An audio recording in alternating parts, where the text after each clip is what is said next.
Pemerintah melalui Kementerian Agama memutuskan membatalkan keberangkatan calon jemaah untuk melaksanakan ibadah haji 2021.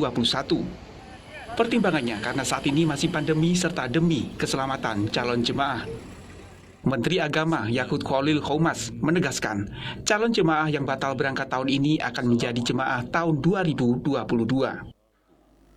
Menetapkan pembatalan keberangkatan jemaah haji pada penyelenggaraan ibadah haji tahun 1442 Hijriah atau 2021 Masehi bagi warga negara Indonesia yang menggunakan kuota haji Indonesia dan kuota haji lainnya, bahwa kesehatan, keselamatan, dan keamanan jamaah haji sebagaimana dimaksud dalam huruf A terancam oleh pandemi coronavirus disease 2019 atau COVID-19 beserta varian barunya yang melanda hampir seluruh negara di dunia termasuk Indonesia dan Arab Saudi. Sekretaris Jenderal Majelis Ulama Indonesia MUI Amir Syah Tambunan menyebut, pembatalan ini sebagai keputusan tepat terkait biaya yang telah disetorkan. Calon jemaah haji diminta tidak khawatir karena akan aman. Kita mengapresiasi keputusan Kementerian Agama untuk pembatalan pemberangkatan haji 2021 ini dalam rangka mengutamakan keselamatan jiwa calon jamaah haji. Apa yang disampaikan oleh Menteri Agama bahwa jamaah haji yang dananya ada di rekening Kementerian Agama aman, dijamin, tidak perlu khawatir. Karena itu dalam kondisi semacam ini kami mengajak para jamaah haji yang tidak berangkat tahun ini dan kalau tahun berikutnya akan diberangkatkan sesuai dengan kondisi COVID yang sudah aman, tentu kita prioritaskan kepada Menteri Agama untuk diberangkatkan sehingga pemberangkatan jamaah haji ini hanya soal waktu saja. Ketua Komisi 8 DPR RI Yandri Susanto menepis isu pembatalan pemberangkatan calon jemaah 2021 karena ada utang pemerintah Indonesia kepada Arab Saudi. Tidak benar kalau ada pihak yang mengatakan keputusan membatalkan haji ini karena ada hutang negara Indonesia kepada Saudi seperti pemondokan, catering, dan lain-lain. Dana haji sangat aman, dan aman. Oleh karena itu kami mohon kepada calon jamaah haji tidak perlu risau, tidak perlu gundah gulana. Penambahan kasus positif COVID-19 di sebagian negara pengirim jemaah haji terbesar hingga 2 Juni masih tinggi. India bertambah 134.154 kasus, Iran 11.620, Turki 7.181, Indonesia 5.246. Sementara Irak bertambah 4.483, Pakistan 2.028, Bangladesh 1.988, Arab Saudi 1.269. Sedangkan Mesir terjadi penambahan 951, Aljazair 422, dan Nigeria 26 kasus.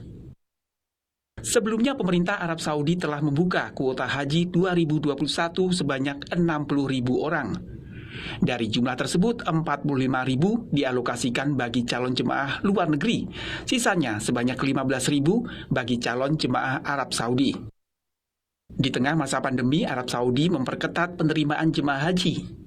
Jemaah yang akan diterima adalah yang telah disuntik vaksin, yang telah menerima izin penggunaan darurat dari WHO, yaitu vaksin COVID-19 produksi Pfizer, Moderna, Johnson & Johnson, dan AstraZeneca. Sementara vaksin yang paling banyak digunakan di Indonesia adalah produk Sinovac. Kemarin, WHO juga telah memberikan izin penggunaan darurat kepada vaksin produk Sinovac. And today, I'm happy to announce that the Sinovac Coronavac vaccine has been given WHO emergency use listing after being found to be safe, effective, and quality assured following 2 doses of the inactivated vaccine. Furthermore, the easy storage requirements of Coronavac make it very suitable for low-resource settings.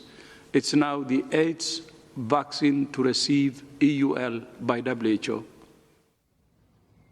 Pembatalan keberangkatan calon jemaah haji membuat Indonesia telah 2 tahun berturut-turut tidak mengirimkan jemaah karena pandemi COVID-19. Tim Liputan Kompas TV.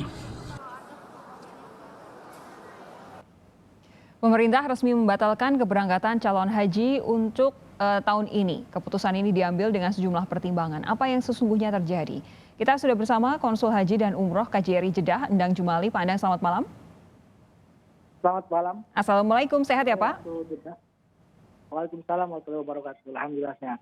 Oke, nanti juga akan bergabung bersama kami Pelaksana Tugas Dirjen Penyelenggaraan Haji dan Umroh Kementerian Agama Hoirizi. Tapi saat ini saya ingin berbincang dengan Pak Endang lebih dulu. Pak Endang, jadi sebenarnya kalau untuk saat ini, sampai dengan saat ini Arab Saudi memang belum mengeluarkan daftar hijau untuk Indonesia bisa masuk ke Arab Saudi untuk haji ya Pak ya? Terima kasih Mbak. Saya ingin menegaskan kembali bahwa sampai saat ini pemerintah Arab Saudi belum mengeluarkan pengumuman resmi terkait dengan penyelenggaraan ibadah haji. Baik itu mekanismenya, kemudian juga teknisnya, termasuk kuota dan negara-negara mana saja itu belum diumumkan sampai saat ini. Kompas mewawancarai saya. Oke, jadi memang belum keluar ya.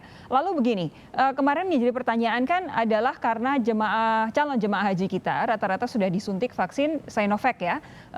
Kemarin belum masuk ke dalam daftar yang di approve oleh WHO, baru yang Moderna, Pfizer, Johnson & Johnson dan AstraZeneca. Tapi baru kemarin akhirnya diizinkan. Apakah ini juga akan jadi pertimbangan untuk Kementerian urusan haji di Arab Saudi? Saya kira itu tidak ada korelasinya ya, karena ketika itu menyebar berita-berita itu, pemerintah Arab Saudi sama sekali belum memperbincangkan terkait dengan teknis yang berkaitan haji. Jadi saya katakan sekali lagi bahwa media-media mainstream yang mengatakan tentang Sinovac untuk syarat haji dan lain-lain itu saya kira tidak resmi dan tidak betul. Oke, lalu kalau dari ini kan memang sudah diputuskan oleh Pak Menak, Pak Yakut, bahwa sudah tidak akan mengirim calon jemaah haji untuk tahun ini. Tapi lobby-lobby kita terhadap Arab Saudi seperti apa, Pak Endang? Ya tentu kita mengawal apa yang sudah diputuskan oleh Pak Menteri Agama, dan ini adalah kewajiban kita. Untuk memberikan suatu informasi kepada pemerintah Arab Saudi bahwa Indonesia menunda keberangkatan jemaah haji tahun ini. Karena kan tidak hanya Indonesia saja, Singapura juga sudah lebih dulu. Mohon maaf Pak Endang, negara mana? Singapura. Singapura ya? Sudah lebih dulu daripada kita. Oke.